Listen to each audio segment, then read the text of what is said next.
আসসালামু আলাইকুম। আজকে তোমাদেরকে একটা সুন্দর একটা ধারণা দিই, সেটার মাধ্যমে তোমরা অবশ্যই তোমাদের অনেক হেল্প হবে। সো এই ভিডিওটা না টেনে একটু দেখো, ছোট্ট একটা ভিডিও। জ্ঞানমূলকের মাধ্যমে আমরা কীভাবে 50+ মার্ক তুলে ফেলাতে পারবো, জ্ঞানমূলকের মাধ্যমে অনলি। আমরা অনেকে ভাবি যে এমসিকিউগুলো পড়বো, আসলে এমসিকিউর যে সবচেয়ে গুরুত্বপূর্ণ বিষয় হচ্ছে জ্ঞানমূলক, যাকে আমরা খুবই না পড়ি, অনেক খুবই আমরা এটা বেশি একটা পাত্তা দিই না। জ্ঞানমূলক ও কোনো ব্যাপার না, এমসিকিউ পড়ি। এই আমাদের মেন ফোকাস হচ্ছে যে একটা বই একটু মোটামুটি একটু দেখা বাস পড়া শেষ, এরকম। আর কিছু সময় আমরা একটু গাইড একটু ঠিক করি এই। তবে মেন ফোকাস কিন্তু জ্ঞানমূলকে দেওয়া উচিত। কেন? কারণ ক নাম্বারে 7 মার্কই হচ্ছে তোমার জ্ঞানমূলক। এরপরে খতে যে তোমাকে জ্ঞানমূলক লিখতে হয়, যা তুমি যদি জ্ঞানমূলক পারো তাহলে লিখতে পারবে, অর্থাৎ বইটা যদি ভালো করে পড়া হয় তাহলে কিন্তু পারবে। 7 7 14 হইল। এরপরে এই জ্ঞানমূলক তুমি যদি সুন্দরভাবে বইটা পড়ো এবং দেখো, তাহলে কিন্তু তুমি এখানে 30 মার্ক পাবা। 30 14 কত হইল? 44। 30 14 44। এরপরে যে বিষয়টা, সেটা হচ্ছে আমাদের গতেও কিন্তু আসে ক, মানে জ্ঞানমূলক। সো এখানেও 7 হইল কত? 50+। তো এই জ্ঞানমূলক কেন পড়বো না, এটার তো পড়ার দরকার আছে। যখনই তোমার খতে জ্ঞানমূলক সুন্দর হবে, তখনই তুমি অলরেডি 2 মার্ক পেয়ে যাবা। তাহলে এইখানেও তুমি আবারও 7 পাইতেছো। মানে জ্ঞানমূলক ভালো হইলেই ওইটা না পড়েই স্যারে একবারে রাইট দিয়ে দেয়, তো ওইখানেও তুমি 7 মার্ক পাইতেছো। তো দেখছো এই জ্ঞানমূলকটা কত ইম্পর্টেন্ট, যাকে তোমরা হচ্ছে অবহেলা করো। সো উচিত হচ্ছে যে না, জ্ঞানমূলকটা বেশি ভালো করে পড়া। এর জন্য অবশ্যই আমাদেরকে ফ্রি মডেল টেস্টের ব্যবস্থা আছে হোয়াটসঅ্যাপ গ্রুপে। সো এটা কমেন্টের লিঙ্কে পেয়ে যাবা, জয়েন হতে পারো। এরপর তোমাদেরকে যদি আমি একটা জিনিস ভালো করে যদি পড়াই বা দেখাই, পড়ানোর তো আমার বেশি একটা টাইম নাই এই বছর, তো নেক্সট ইয়ারে আমি অবশ্যই ভালো করে পড়ানোর চেষ্টা করব। যদি ধরো তোমাদেরকে আমি একটু ধরিয়ে পড়াই, সেই দিন এই মাঠ এবারের জন্য খুবই মোটামুটি ইম্পর্টেন্ট আছে। তোমাদেরকে বাংলা এটা একটু পড়ায় দেখাই। সেই দিন এ মাঠ, হ্যাঁ, এটা যদি আমি তোমাকে পড়াই, সেই দিন এ মাঠ হচ্ছে জীবনানন্দ দাশ।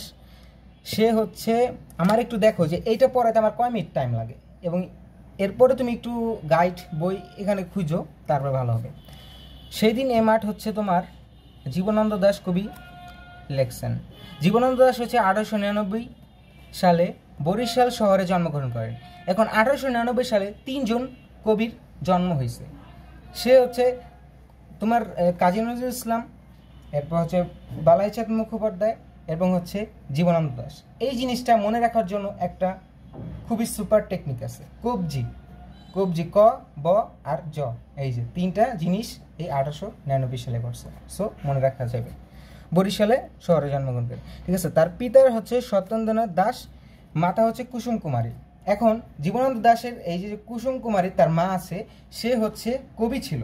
তো প্রশ্ন আসতে পারে যে কোন কবির মাও একজন কবি ছিল, তা হচ্ছে জীবনানন্দ দাশ, ঠিক আছে। এই মেন জিনিস। এরপরে আরেকটা জিনিস যেটা পড়বো, সেটা হচ্ছে আধুনিক জীবন চেতনার কবি। তো প্রশ্ন আসতে পারে যে আধুনিক জীবন চেতনার কবি কে, তখন বলা যাবে যে জীবনানন্দ দাশ, ঠিক আছে, মনে রাখতে হবে। এরপরে হচ্ছে তার রচিত গ্রন্থ হচ্ছে বনলতা সেন, ধূসর পাণ্ডুলিপি, ঝরা পালক। এই 3টা জিনিস ইম্পর্টেন্ট। এরপর একটু পড়ে নেব, বেলা অবেলা কালবেলা, এগুলো আছে। তো মাল্যবান, এইটা একটা ইম্পর্টেন্ট আছে। এরপর হচ্ছে সে হচ্ছে 1954 সালে 14 অক্টোবর হচ্ছে তোমার কলকাতার ট্রাম দুর্ঘটনায় আহত হয়েছেন। 22 অক্টোবর সে মৃত্যুবরণ করছে, এই জিনিসটা। এরপর আছে সেই দিন এই মাঠ স্তব্ধ হবে না কো জানি, এই নদী নক্ষত্রের তলে। অর্থাৎ এই নদী নক্ষত্রের তলে, বোঝা যাইতেছে যে নক্ষত্রের তলে কি নদী, নক্ষত্রের তলে নদী। সেই দিন এই মাঠ স্তব্ধ হবে না, সেই দিন এই মাঠ স্তব্ধ, মানে স্তব্ধ, পুরা কোনো শব্দ নাই, এরকম একটা বিষয়। তো এই দিন এই নদী নক্ষত্রের তলে, নক্ষত্রের তলে আছে নদী। সেদিনও দেখিব স্বপ্ন, সোনার স্বপ্নের স্বাদ পৃথিবীতে কবে আর ঝরে। মানে সোনার স্বপ্নের স্বাদ কবে আর ঝরে, সে সোনার স্বপ্নের স্বাদ কবে আর ঝরে বলছে। আমি চলে যাব বলে চালতা ফুল কি আর ভিজিবে না শিশিরের জলে। এখন সেই দিন যখন কবি থাকবে না, তখন কি সোনার স্বপ্নের স্বাদ পৃথিবীতে আর ঝরে না? ঝরে। কবে আর ঝরে? হ্যাঁ। তো মানুষের যেই স্বপ্ন আছে, সেই স্বপ্ন কি সে চলে যাওয়ার পরে আর থাকবে না, এরকম বিষয়টা না, থাকবে, সব কিছুই থাকবে। চালতা ফুল আর কি ভিজবে না এই শিশিরের জলে? এখন প্রশ্ন আসতে পারে যে কোন ফুল ভিজবে শিশিরের জলে? তখন বলতে হবে চালতা ফুল। নরম গন্ধের ঢেউ লক্ষ্মী পেঁচার গান গাবে নাকি তার লক্ষ্মীটির তরে? অর্থাৎ এখানে একটা পাখির নাম বলা হয়েছে, সেটা হচ্ছে লক্ষ্মী পেঁচা। আর লক্ষ্মী পেঁচা দিয়েও একটা প্রশ্ন আসে যে তার ধ্বনি শোনা খুবই মঙ্গলজনক, ওরকম একটা তোমার জ্ঞানমূলক আছে।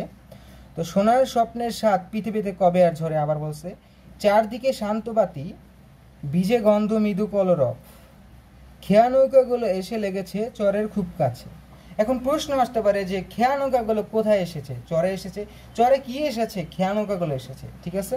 পৃথিবীর এই সব গল্প বেঁচে রবে চিরকাল, মানে সে যদি চলে যায় তাহলেও এই গল্পগুলা পৃথিবীতে চিরকাল চলতে থাকবে।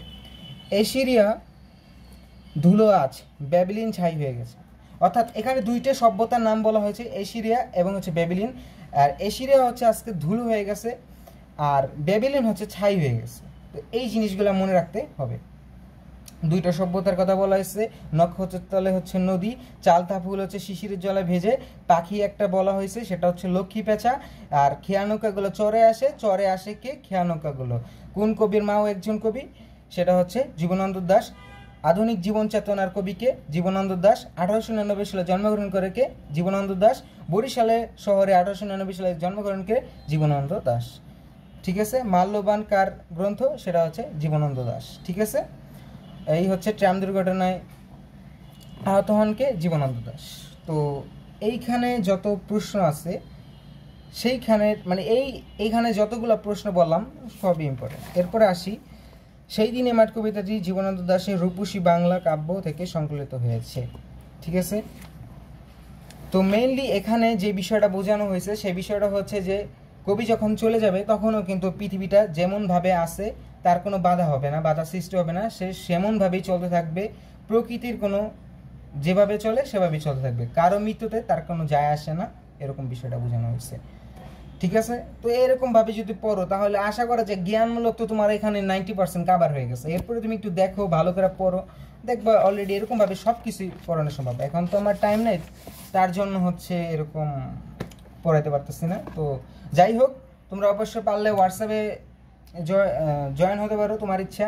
এরকম আরও কিছু ভয়েস পেতে হলে বা জানার জন্য গাইডলাইন পেতে হলে অবশ্যই ফ্রিতে সব কিছু পেয়ে যাবে। ঠিক আছে। তো আজকের জন্য এই পর্যন্তই, দেখা হবে আবার কোনো নেক্সট ভিডিও।